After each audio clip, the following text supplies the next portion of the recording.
আমাদের অনেকের মনের মধ্যেই একটি ভয় তৈরি হয়ে গিয়েছিল যে আমাদেরকে আসল চালের আড়ালে প্লাস্টিকের চাল খাওয়ানো হচ্ছে কিনা। এখন অনেকেই ধারণা এটি কেন করছেন, বিশেষ করে social media, Facebook, YouTube, TikTok এরকম সোশ্যাল মিডিয়াতে দেখে থাকবেন যে অনেকে কন্টেন্ট বানাচ্ছে যে চালকে বলের মতো করে, রাবারের ইলাস্টিসিটি বলের মতো করে সেটি বলের মতো খেলা যাচ্ছে।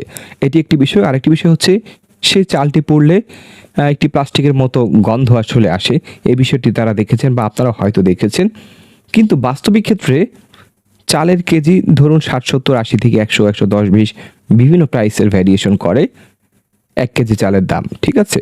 আর যদি আপনি ১ কেজি র প্লাস্টিকের দাম হিসাব করতে যান, সেক্ষেত্রে প্রাইস অনেক বেশি পড়বে। তাহলে পৃথিবীতে এমন কোন বোকা মানুষ আছে যে কম দামি জিনিস রেখে বেশি দামি জিনিস দিয়ে আপনাকে চাল বানিয়ে সেটি খাওয়াবে? অবশ্যই সেটি করবে না। এটি একটি বিষয়। এখন তাহলে প্রশ্ন হচ্ছে, প্লাস্টিকের মতো যে রাবারের বলের মতো সেটি কেন হয়, আর প্লাস্টিকের পুড়ে যাওয়া গন্ধের মতো কেন হয়? আপনারা জানেন যে চালের মূল উপাদান সেটি হচ্ছে স্টার্চ বা শ্বেতসার বা শর্করা, যেটাই বলি না কেন, এর মধ্যে দুটি অংশ রয়েছে, অ্যামাইলোজ আর অ্যামাইলোপেকটিন। যে চালের মধ্যে অ্যামাইলোপেকটিন বেশি থাকে, অর্থাৎ সেই চালটি একটু আঠালো হয়, স্টিকি হয়, রাবারের মতো হয়।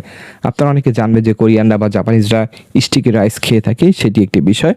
সেই কারণে একটু স্টিকি বা বলের মতো, রাবারের মতো বাউন্স করে, সেটি একটি কারণ হতে পারে।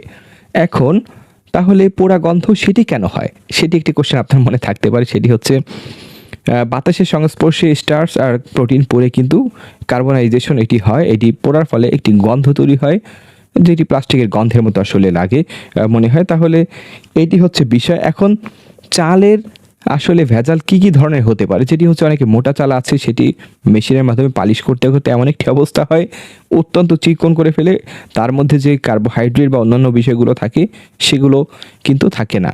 আর আমরা অনেকেই আপনারা জানেন যে ভাতের মাড় খেয়ে থাকেন বা ভাতের যে শর্করা, মাড়ের মাধ্যমে কিন্তু শর্করাটা চলে যায়, আলাদা হয়ে যায়, আমরা ফেলে দিই। ভাতের যে কার্বোহাইড্রেট বা শর্করা সেটি থাকে না।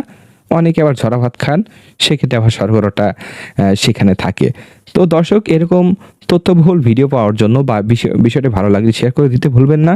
তথ্যবহুল ভিডিও পাওয়ার জন্য আমার এই পেজটি ফলো করে রাখুন। ফেসবুকে দেখলে ফলো করে রাখুন, টিকটকে বা ইউটিউবে দেখলে সাবস্ক্রাইব, ফলো যেটাই হোক করে রাখুন। সবাইকে অনেক অনেক ধন্যবাদ। ভালো থাকবেন। আল্লাহ হাফেজ।